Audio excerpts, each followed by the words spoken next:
Le silence de l'absence, l'histoire d'Arthur. Arthur et Héloïse s'étaient rencontrés sur les bancs de l'université, leur rire se mêlant dans les couloirs des bibliothèques. Leur amour, d'abord une flamme vive, s'était transformé en un feu doux et confortable, jusqu'au jour où ce feu s'est éteint, sans un bruit, sous la routine pesante de 10 années de mariage. Héloïse est partie un matin de novembre, laissant derrière elle une lettre concise et le vide assourdissant de l'appartement. Les mots étaient froids, j'ai besoin de plus. Pour Arthur, 52 ans, architecte reconnu mais homme simple, c'était l'effondrement.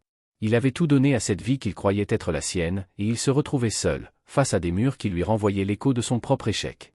Les mois qui suivirent furent une période de grisaille. Arthur s'enterra dans son travail, transformant les plans d'urbanisme et les maquettes en remparts contre la solitude. Il déjeunait seul, le soir, il lisait dans le fauteuil d'Héloïse, cherchant sans le trouver le réconfort d'un parfum oublié.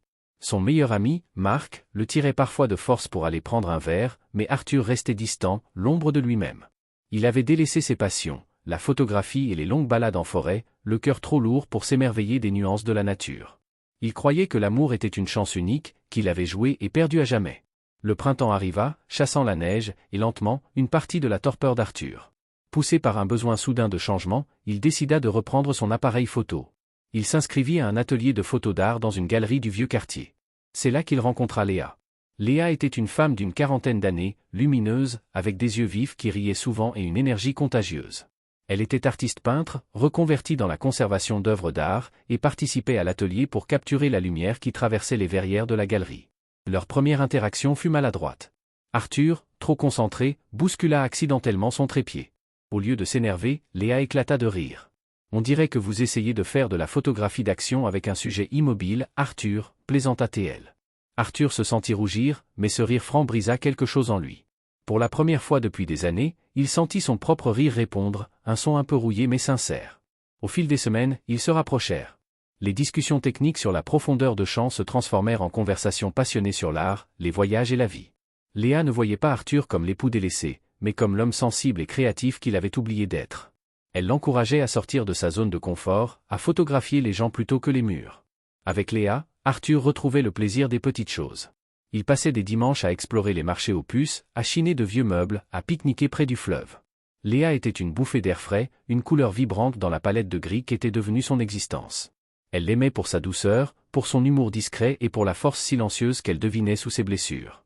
Un soir, en rentrant d'une exposition, Arthur s'arrêta devant l'appartement de Léa. Il la regarda, les étoiles dans ses yeux et la lumière des lampadaires sur ses cheveux. Il comprit alors que l'amour n'était pas une équation à une seule solution, ni une flamme que l'on ne pouvait allumer qu'une fois. C'était une capacité de cœur, une énergie qui se régénérait. Il lui prit la main. « Merci, Léa, murmura-t-il, de me rappeler qui je suis. » Leur baiser fut simple, doux et prometteur. Arthur n'oublia jamais Héloïse, mais la blessure se referma, laissant place à une cicatrice qui lui rappelait sa résilience. Avec Léa, il construisit quelque chose de nouveau, de moins parfait peut-être que l'idéal de sa jeunesse, mais infiniment plus authentique et solide. Ils apprirent à se connaître sans les masques de l'habitude, bâtissant un foyer fait de respect mutuel et d'une joie simple et profonde. Le chagrin d'Arthur avait été la fin d'une histoire, mais la solitude avait été la toile sur laquelle la vie, par l'entremise de Léa, avait dessiné une œuvre nouvelle. Il avait perdu une épouse, mais il avait trouvé l'amour, un amour mature, réfléchi, qui sentait bon la térébenthine et le papier argentique. J'espère que cette histoire vous a plu. N'hésitez pas à aimer la vidéo et à vous abonner sur notre chaîne pour plus de vidéos.